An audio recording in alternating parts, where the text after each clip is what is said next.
ekibiina endere eno tugikukwasizza we ogenda okukiikirira ekibiina kya FDC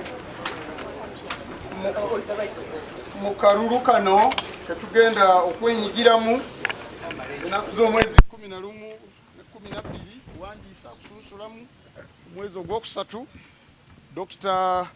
Rosemary Olwoc Ogwal yamaze okuyita mu kasunsula ati ajja kukiikirira ekibiina. You are a party candidate. Okiikirira kibiina nga saawa 4 ku makyawo tujja kuba tumuwandiisizza 11 mwezi ogwokusatu mu ofiisi ya Electoral Commission eri Dokolo. N'olwekyo eno ebendera gikwatire ddala.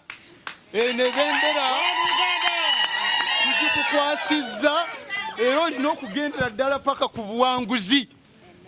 Omega abo bonna banakwegiragira bwe bati ng'okubiri nga baddeeri nga kiki abanakwata akapapula kana ak'okutiikinga nga balaba linnya lyokka lwoki tiiki FDC tiiki kisumuluzo tiiki kirire abantu b'Eddokolo.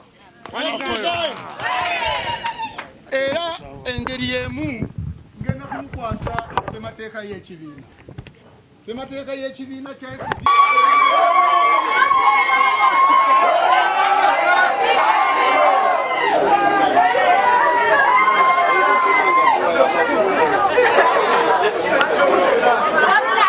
so working.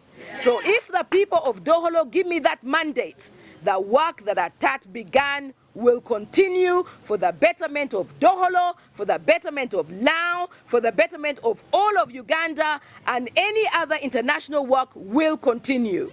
Now, beginning speakers talked about the historical relations between Bunyoro, Buganda, and how the people of Dokolo shed their blood to offer refuge. Yes. It was there. My mother always said it was Dokolo that was the cradle of the democracy we have in Uganda today. Yes. So that is very key. That is very key. When you hear Dokolo, most people don't think about the other Doholos around Uganda. You think about Dokolo in Laokusha. Edo. Everybody knows where Dokolo in Lao is because of my mother's representations nationally and internationally. And on that note, I will say FDC, oh yeah! And we'll continue to work across the board with everybody. I want to call on sister parties, including the NRM, to consider that our departed mother was a liberal politician. Somebody who associated with everybody, regardless of which side of the aisle, political aisle, they belonged to. And that her own daughter should find favor in all those who intend to compete in Dokolo. I also would like to ask the Electoral Commission to review the amount of time normally given in by-elections. 6 days, 7 days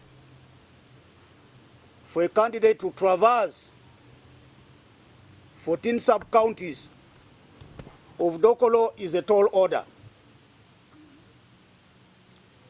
And this has been going on in the other election. In fact, in this party election, they have reduced it to 7, down from 11.